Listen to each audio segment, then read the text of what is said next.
Hi everyone, Lee Honish. Welcome to Fight Net Radio. It's birthday week, so if you don't know this, a couple of weeks ago was Miguel, last week was me, and this week is Andrew. So everybody's kind of taking a break. We'll be back on Sunday with a regular show, but we didn't want to let it go without letting you guys have some kind of content for the week. First and foremost, go to boxingtonight.io. Visit us on Facebook at fight.net.radio. You can find it on the boxingtonight.io page. All right, all of that stuff out of the way. If you haven't seen it, the actual video is available on our Boxing Tonight page, also on our social media. But for you guys, the faithful audio people, here you go.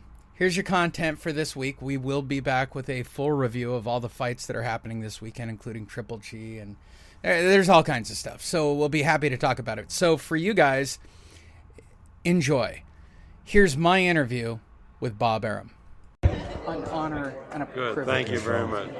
I have literally seen so many of your fights and so many of your promotions that this is not a regular boxing interview. I'm going to ask you random questions so that people can know you. Where is this for what?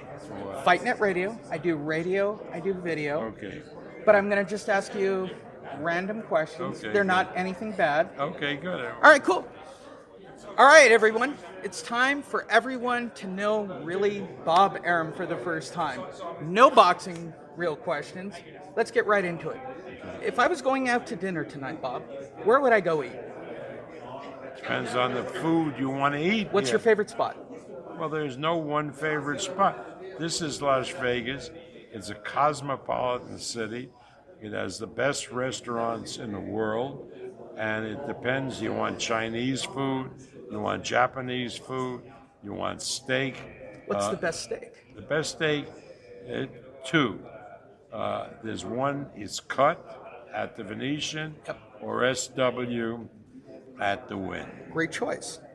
When you're watching boxing, do you prefer watching orthodox boxers or southpaw? Irrelevant. All right. That's fungible. If there was a moment where we had to eliminate a group from the planet because we're overcrowded, vegans or carnivores? Vegans are who? Carnivores. Meat eaters are those crazy vegans, Bob. I don't know what the fuck you're The talking people who about. eat nothing but plants or the people who eat meat like us? Get rid of all of them. Jesus Christ. All right. What's the best boxing belt design? They're all the same, pretty much. I can't sell one different. The one that stands out probably is the BC because they have a green belt. But again, otherwise they all look the same to me. Spaghetti or lasagna? Neither. It's too fattening. You All right. So we've had a lot of boxing movies in history. Which Rocky movie got it right? Well, the first movie was great. I mean, all the Rocky movies, really, including the Creed movies, have been terrific. I mean, the guy who's the producer, Irwin Winkler, is a very good friend of mine, as is Stallone, and they have done absolutely marvelous work with that franchise. What's the craziest piece of boxing memorabilia you own? Like the most random, craziest. I don't know what that means. I mean, I actually interviewed one person and they said a lock of hair from a fighter. fuck me, I wouldn't lock a hair. All right. How many times does a fighter have to get knocked out consecutively before they should hang it up? Well, it depends. But if it's consecutive knockouts, then you have to look and not allow a fighter to fight without going through an extreme medical screening. And here in Las Vegas, we have the Cleveland Clinic, which specializes, one of the things they specialize in is testing athletes, whether they're football players or fighters. I know UFC uses them. We use them, and you cannot generalize here.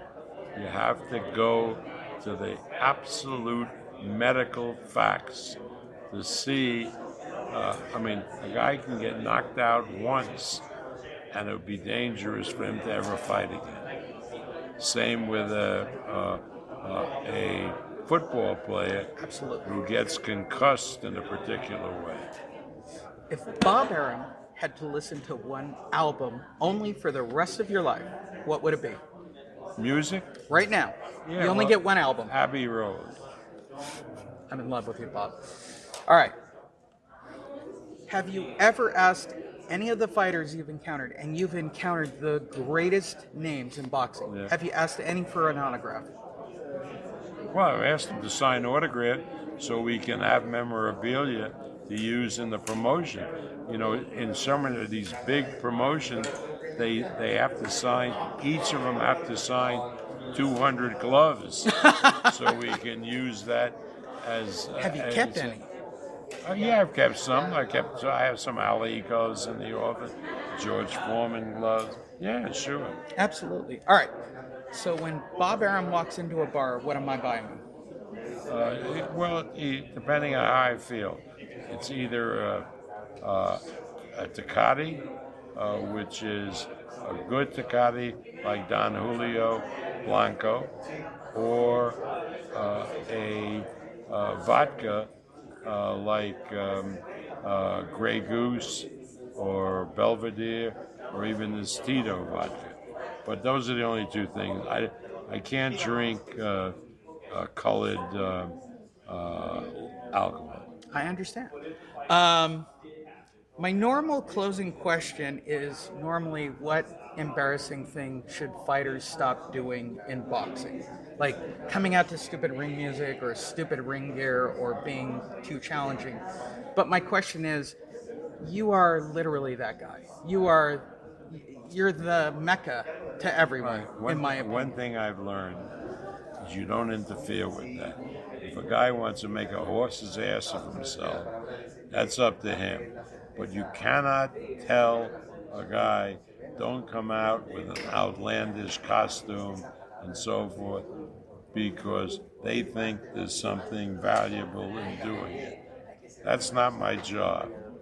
If they want to do it, let them do it. If somebody wants to talk to them, to tell them not to do it, that's fine, but it ain't me. Now you guys all know a little bit more about Bob Arum, who is literally the greatest thing in boxing and a living treasure. Thanks. Thank you. Thank you, Bob. Okay. Thanks for being a